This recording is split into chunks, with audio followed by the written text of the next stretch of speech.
مزاج بن گیا. وہ غربا بیٹھے تھے دسترخوان بچھائے سڑک کے کنارے, تو امام حسین گزرے تو انہوں نے آواز دی. امام صاحب لوگ ذائقہ نہیں لگے, حضور تھوڑی روٹی نہیں کھا لیتے ہمارے ساتھ؟ تو امام صاحب آ گئے, نیچے بیٹھ گئے غریبوں کے ساتھ. کوئی جرت کرے نا, چلو امیروں نے تو غریبوں کے ساتھ بیٹھنے کی جرت نہیں کرنی, کوئی پیر ہی بیٹھ جائے غریبوں کے ساتھ, وہی مہربانی کر دے کہ میں پیر صاحب ہوں, قبلہ ہوں, تو میں ہی چلو لنگر کھا لوں مریدوں کے ساتھ بیٹھ کے. ہماری تو محفلوں میں بھی نا جی, نعت خانوں کا, مولویوں کا, دوسروں کا کھانا اور ہوتا ہے, اور غریب آدمی کو شاپر میں چاول ڈال کے دیتے ہیں اور ساتھ اسے کہتے ہیں یہ لنگر شریف ہے. بھئی اگر یہ شریف ہے, تبرک ہے, تو اے پیر صاحب نو نہیں سی لنگدا, اڑتا ہے گلے میں لنگر ان کو. یہ لنگر شریف جو ہے یہ نعت خان کو بھی تو گزرنا, تبرک ہے کہ نہیں؟ ہاں نہ تو کرو نا, تو جیڑی زیادہ تبرک والی شے ہے وہ پیراں نو بھی تو کھانی چاہیے نا. نعت خان کو اس کے لیے لہدا سے مرغ مسلم اعلیٰ کھانے. میں اکثر دوستوں سے کہتا ہوں چلو میلاد شریف پہ ہی صحیح سب کے لیے اچھا کھانا پکاؤ. چلو جس غریبوں کے بچوں کو بیچاروں کو سارا سال وہ بوٹیوں کے لیے لڑتے ہیں, تم میلاد پہ اچھی روٹی پکا دو, تو بچہ جب کھائے گا نا بہت ساریاں بوٹیاں اور چاول, اور اپنے ابا سے پوچھے گا کہ ابا جی آج کی گل ہے, تو ہو سکتا ہے غریب باپ روئی پڑے اور اسے کہے پتر تو آج راج راج کے کھاج ساڑھے نبی پاک دا میلاد شریف. تو امام حسین رضی اللہ تعالیٰ عنہ نا آ کے غریبوں کے بیچ بیٹھ گئے زمین پہ. انہوں نے کہا کھائیے, تو وہ جس طرح وہ کھا رہے تھے نا سادے برتنوں میں امام حسین کھانا کھانے لگ گئے. میں نے کہا خیر کا کام کوئی بھی ملے اسے ضائع, چلو اور کچھ نہیں کر سکتے تھے, کسی کو سڑک ہی پار کرا دے نابینا کو, چلو اور کچھ نہیں کر سکتے, تو آپ کو پتہ ہے کہ سامنے والا بوجھ لے کے گزر رہا ہے, آپ تھوڑا سا ہٹ جائیں روڈ سے, اسے گزر لینے دیں. کوئی تو کام زندگی میں, کوئی ارادہ تو خیر کا بندہ کرے. امام حسین بیٹھ گئے, ان کے ساتھ روٹی کھائی. تھوڑی دیر کے بعد اجازت لی, فرمایا جاؤں؟ کہنے لگے حضور اور کھائیے. فرمانے لگے میں تو ابھی روٹی کھا کے آیا تھا اور آج تک ایسا نہیں ہوا کہ دوبارہ کھانا کھاؤں. ایک لقمے کی بھوک نہیں تھی, جتنا بھی کھایا ہے نا یہ تمہارا دل خوش کرنے کے لیے کھایا ہے. غرباء مساکین کی وعامل الصالحات, ایماندار بندہ ایمانداروں جیسے کام کرتا ہی اچھا لگتا ہے. 25 حج کیا امام حسن اور حسین نے مدینے سے مکے پیدل جا کے. میں کہتا ہوں چلو ہم باجماعت نماز ہی پڑھ لیا کریں. چلیں, حضور صلی اللہ علیہ وسلم نے فرمایا فجر کی نماز پڑھ کے بیٹھ جاؤ, اشراق چاشت تک اللہ کا ذکر کرو, 2 نفل اشراق کے 2 چاشت کے پڑھ لو, اللہ 2 حج اور 2 عمرے کا ثواب عطا کر دے گا. مشکل کام تو نہیں. اہل بیت نے ہمیں سبق یہ پڑھایا ہے, حضور کے اصحاب نے ہمیں سبق یہ پڑھایا. تیسری بات فرمایا وتواصوا بالحق, صرف یہ نہیں کہ تم نماز پڑھ کے تو بیٹھ جاؤ, تم نے نا بے نمازی کو نماز کی دعوت بھی دینی ہے. مظلوم پر ظلم ہوتا رہے اور کونے میں چپ کر کے بیٹھے نہیں رہنا, بلکہ اگر ہاتھ پکڑا جا سکتا ہے تو ظالم کا ہاتھ پکڑنا ہے. نبی پاک علیہ الصلوۃ والسلام نے فرمایا اپنے بھائی کی مدد کرو چاہے وہ ظالم ہو یا مظلوم ہو, بھائی کی مدد کرو چاہے ظالم ہو یا مظلوم ہو. تو صحابہ نے عرض کی یا رسول اللہ صلی اللہ تعالی علیہ وسلم یہ مظلوم کی مدد تو سمجھ میں آتی ہے, یہ ظالم کی مدد کیسے کریں؟ نہیں سمجھ آ رہی ہے آپ کو بات؟ یا رسول اللہ صلی اللہ تعالی علیہ وسلم مظلوم کے ساتھ کھڑا ہونا تو ہماری عقل میں آ گیا, تو ظالم کی مدد کیسے کرنی ہے؟ نبی پاک صلی اللہ تعالی علیہ وسلم نے فرمایا ظالم کو ظلم کرنے سے روک دو, تم نے اس کی مدد کر دی, اسے باز کرو. لیکن ہم تو اتنی جرت ہی نہیں رکھتے بدی کو بدی کہنے کی, اتنی طاقت ہی نہیں ہوتی. جھوٹ کو جھوٹ کہنے کی ہمت, ہمارے گھر میں سارا کچھ ہو رہا ہوتا ہے, ہمیں پتہ ہوتا ہے کہ فلاں جگہ پہ ہمارا قبیلہ ہماری برادری غلط ہے, پر اتنی جرت کرتے. ہم سچ بولتے ضرور ہیں پر دوسروں کے بارے میں, اپنے بارے میں سچ بولنے کو تیار نہیں ہوتے.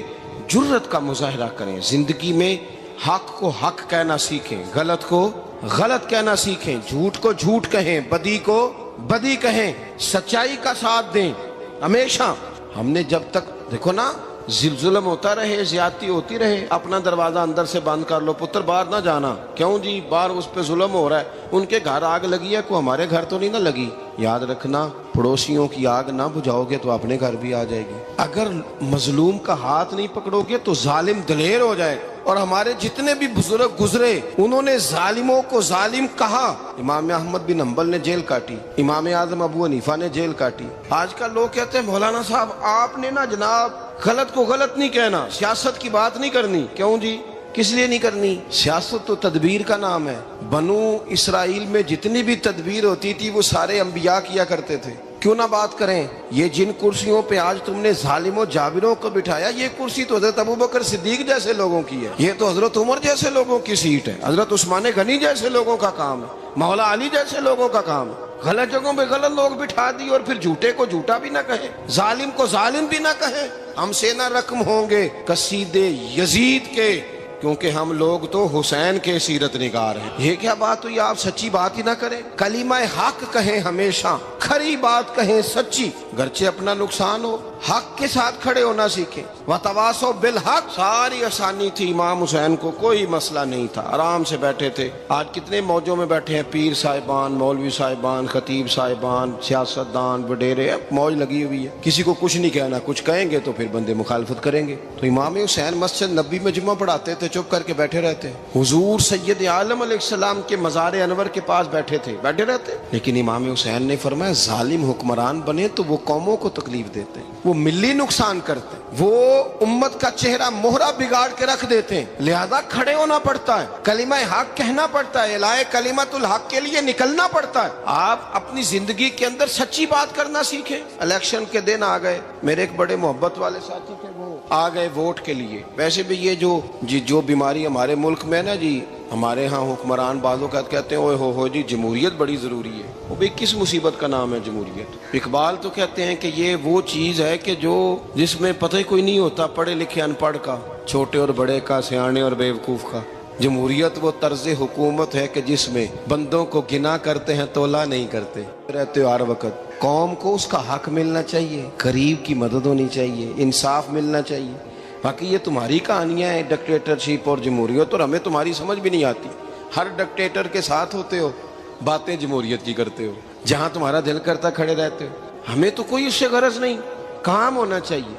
بلکہ جو لوگ قوت نافذہ رکھتے ہیں انہیں سمجھنا چاہیے کہ ملک کی بھاگ دوڑ ہمیشہ مضبوط ہاتھوں میں رہے، اور وہ اس طرح کا نظام وضع کریں، مل بیٹھیں سارے ادارے کہ غریب کی سنی جائے۔ وہ مجھے بڑی اچھی طرح یاد ہے جب وہ ایک حکومت ختم ہوئی اور جو ایک فوجی رہ کے گئے تھے 11 سال، ان کی حکومت آئی تو میں باہر نکلا تو ایک بزرگ تھے، وہ صبح صبح ناشتہ بیچا کرتے تھے ہمارے علاقے میں، چاول اور چنے بنے۔ تو میں نے ان سے کہا بزرگوں پتہ لگا جی رات دی حکومت بدل گئی ہے۔